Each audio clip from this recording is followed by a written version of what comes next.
Direktorat Reserse Siber Ditresiber Polda Bali akhirnya merampungkan penanganan kasus perjudian online lintas negara yang melibatkan 35 warga negara asing WNA asal India. Seluruh tersangka resmi dilimpahkan ke pihak kejaksaan untuk memasuki tahap penuntutan.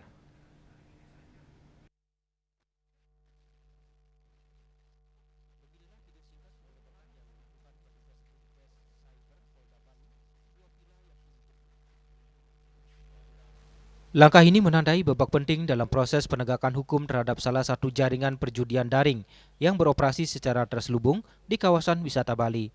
Sebelumnya, para pelaku diamankan dalam penggerebekan dramatis di dua vila di wilayah Canggu dan Munggu, lokasi yang disulap menjadi pusat kendali aktivitas ilegal berbasis digital.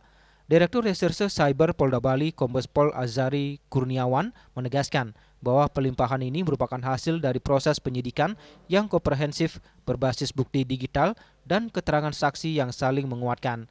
Berkas perkara telah dinyatakan lengkap oleh kejaksaan dan dilakukan pelimpahan tersangka beserta barang bukti ke kejaksaan untuk proses hukum lebih lanjut.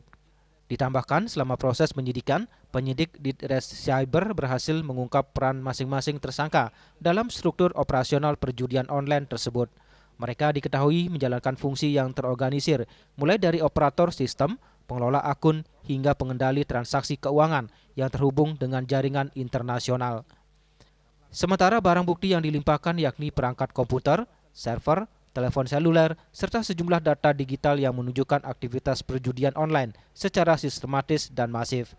Dalam perkara ini, para tersangka dijerat dengan pasal 426 ayat 1 huruf A dan huruf C Undang-Undang Nomor 1 Tahun 2023 tentang KUHP, Junto Undang-Undang Nomor 1 Tahun 2026 tentang penyesuaian pidana.